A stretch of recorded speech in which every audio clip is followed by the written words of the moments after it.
Hola chicos, ¿cómo están? Aquí de nuevo.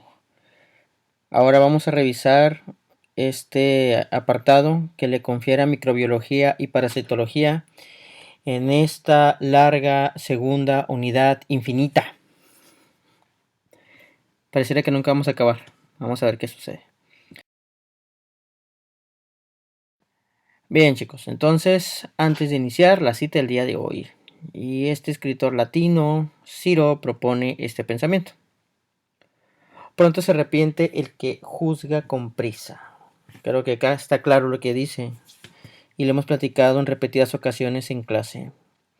El ser humano por su naturaleza es ser prejuicioso y a la hora que conocemos a alguien empezamos a juzgar muchas veces o muchas de las veces sin conocer el trasfondo de la vida que tienen las personas.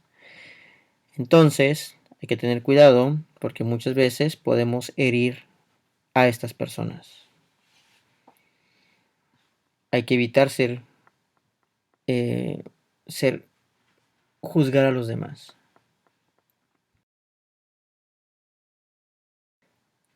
Bien, hay muchos conceptos de infección. Hay muchos autores que definen infección de diferentes maneras. Les traigo un concepto que creo que es un concepto algo sencillo y digerible. Les defino como la presencia o la invasión de agentes patógenos de tipo microscópicos. Estos pueden ser bacterias, virus, hongos o parásitos. De tipo oportunistas, que se reproducen y se multiplican en su hospedero y van a desencadenar una enfermedad de tipo infecciosa.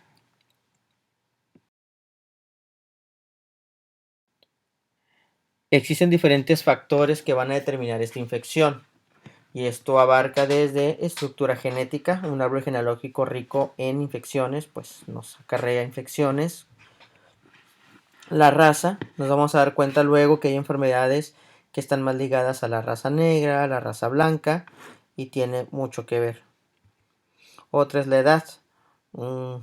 Es un factor muy común ya que el hablar de edades extremos de la vida, a esto me refiero a la edad pediátrica, ya a la edad senil, pues se vuelven grupos más vulnerables para ser infectados. Otro es el sexo. Desde el punto de vista en que hay enfermedades de tipo infecciosas que son más comunes en mujeres que en hombres. Sin embargo, ambos se encuentran en riesgo de ser infectados. Otro es el nivel de inmunidad. Es muy común una persona que tenga un pobre esquema de vacunación. Aquellos pacientes que son inmunocomprometidos, nos habla que su sistema de inmunidad se encuentra eh, bajo, entonces se vuelven factores de riesgo. Otro es el estado nutricio, los malos hábitos alimenticios, la falta de aportarle vitaminas y minerales a nuestra dieta, nuestras comidas, como la vitamina C que ayuda mucho al refuerzo del sistema inmunológico, pues nos lleva a riesgo de infecciones. Y otros son los hábitos en el sentido de no dormir adecuadamente, el tener toxicomanías como alcohol, fumar, el no descansar, pues se vuelven, el no hacer ejercicio, por ejemplo, nos vuelven factores de riesgo. Vamos a hablar, ahora vamos a hablar de las bacterias. Las bacterias, pues en esta imagen se ilustran todos los componentes de una bacteria. Si se dan cuenta es muy similar a, a células. Traen toda una estructura morfológica muy interesante. Y comúnmente las bacterias pues tienen código de ADN y ARN. Bueno, pues las bacterias son microorganismos que pertenecen al reino de los protistas inferiores. Suelen medir entre 0.2 y 2 micras o micrómetros. Hay muchas clasificaciones de bacterias y esto abarcan desde tinción, y esto se refiere al color que da a la hora de someterlos a un medio, hablando en laboratorios. Entonces, tenemos los gram positivos, que estos suelen dar un color violáceo, mientras los gram negativos dan un color rosado. Luego también viene según su forma, y estos pueden ser esféricos, en bastones o espirilos.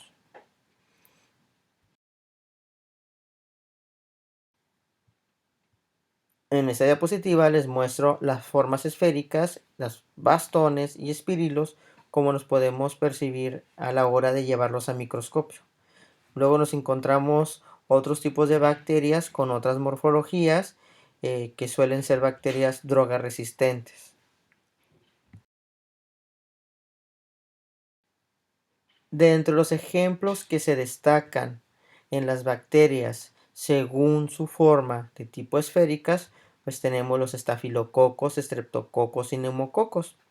Todos estos cocos pues comúnmente provienen como parte de la microbiota del ser humano y crean infecciones. Luego tenemos otra como la Neisseria gonorrhoeae, que es una infección que se crea por vía de transmisión sexual, va a generar la gonorrea, la Neisseria meningitidis, que va a crear la meningitis, y la brucela, que va a crear la brucelosis. Luego en bastones tenemos otros tipos de bacterias, comúnmente los clostridiums, como el tétani, que genera el tétanos, el botulinum, que crea botulismo, y el perfringens, que genera, entre una gran gama de enfermedades, crea la gangrena gaseosa o la enterocolitis necrotizante. Luego tenemos la salmonela, que crea la salmonelosis, la chigelosis, la E. coli, Escherichia coli, que genera la gastroenteritis por E. coli, el Vibrio cholerae, que genera el cólera, el Mycobacterium tuberculae, que genera la tuberculosis, y el Mycobacterium leprae, que genera la lepra. Luego en espirilos tenemos el Treponema pallidum, que genera la sífilis. Algo que quiero rescatar aquí es de que a ustedes les va a tocar exponer estos bichos. Yo me voy a encargar de exponer uno aquí para que vean de qué trata el contenido, y luego a ustedes les va a tocar exponer los demás.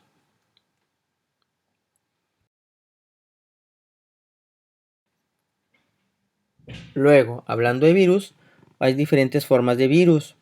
Nos encontramos aquí una donde muestra cabeza, cuello, cola, placa, entre otras estructuras.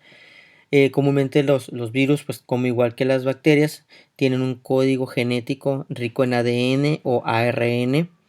Nos encontramos otros virus que son de forma esféricas, donde aparte de las estructuras como cápside y envoltura, pues tienen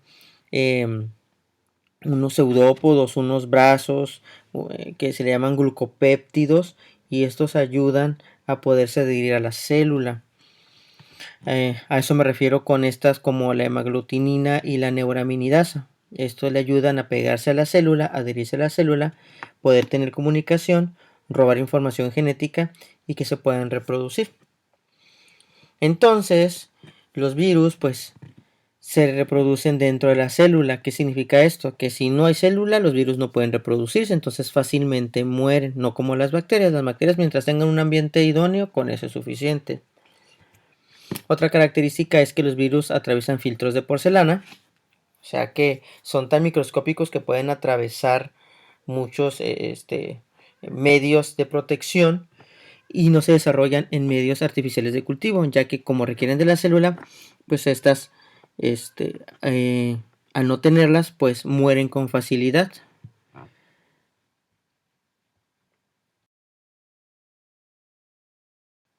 Entre los ejemplos que se destacan en virus, se los dividí en 4. Hablando de hongos, lo que se destaca es que estos microorganismos, pues si se dan cuenta, tienen estructuras muy similares a las bacterias, así que pues tampoco no requieren de la célula. Estos malditos lo único que ocupan es un ambiente idóneo.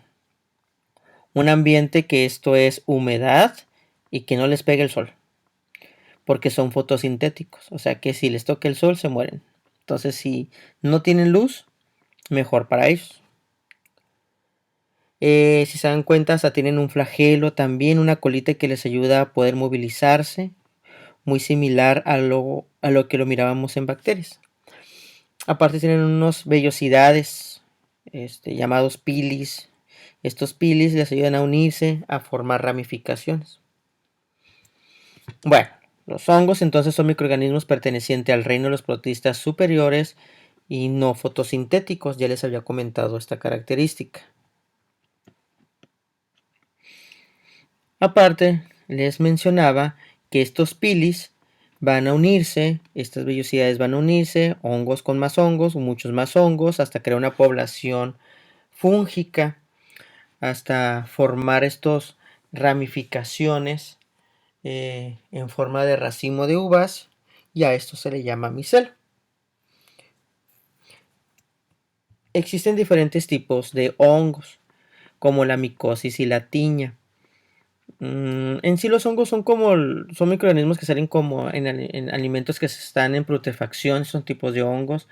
Hablando del ser humano, pues son hongos que se dan en pliegues cutáneos, en pies, en las ingles, en las axilas.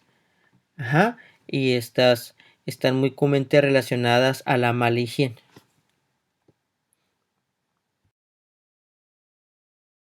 Por último, tenemos los parásitos. Los parásitos se dividen en dos, en protozoarios y helmintos. Los protozoarios pues son organismos microscópicos de tipo unicelulares, son depredadores que se encuentran en medios acuáticos, en medios húmedos, en agua salada, en agua dulce, donde se andan. Y la característica de estos es que su reproducción es asexual, o sea que entre ellos mismos se reproducen, no ocupan de intimidad de la pareja. Se clasifican de acuerdo a su forma. Hay flagelados, hay amibas, hay esporoasas o esporas, o cilios o cilióforas. Luego están los helmintos. Estos microorganismos u organismos son multicelulares. Estos organismos pues son en forma de gusano, son especie de animales que suelen ser de cuerpo largo y blando, pueden medir de centímetros a metros, hasta 20 metros pueden medir, hablando de la solitaria, por ejemplo, y que infestan al organismo de otras especies. Recordemos que los parásitos pues requieren de su hospedero porque viven de él. Nada más aunque tengan el hospedero, con eso tienen. Su clasificación pues se basan en su forma. Pueden ser planos, también llamados platelmintos. Dicen los autores que es como si fueran tan planos como una hoja de papel. Y nematelmintos pueden ser redondos. Comentan algunos que pueden tener un diámetro muy similar a una víbora de tipo coralillo. O sea que estamos hablando que pueden estar muy gruesos. Estos parásitos, ya sean protozoarios o helmintos, pueden tener una vía interna o una vía externa. Dentro de la vía interna, porque van a afectar al organismo de manera interna, tenemos diferentes parásitos.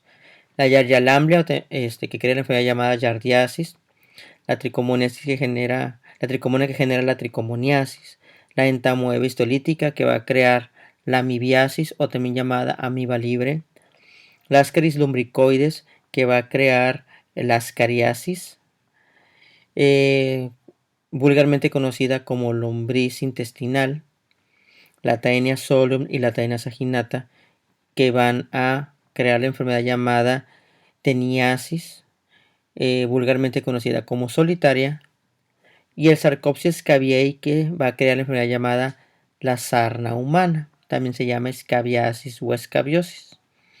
No es lo mismo la sarna humana a la sarna perruna. Tienen características diferentes. Nos vamos a enfocar a la sarna humana. Dentro de los externos tenemos las garrapatas, las pulgas y la sarna. Si se dan cuenta, la sarna se vuelve a repetir otra vez porque al tener una afección interna vuelve una afección externa. Igual, chicos, todos estos bichos les va a tocar exponerlos ya sea de manera individual o en parejas. A la brevedad les estaré diciendo cómo va a estar diseñado todo esto para que se vayan programando sus contenidos. Espero comentar sugerencias, aportaciones al contenido en la plataforma. Por su atención, muchas gracias, chicos.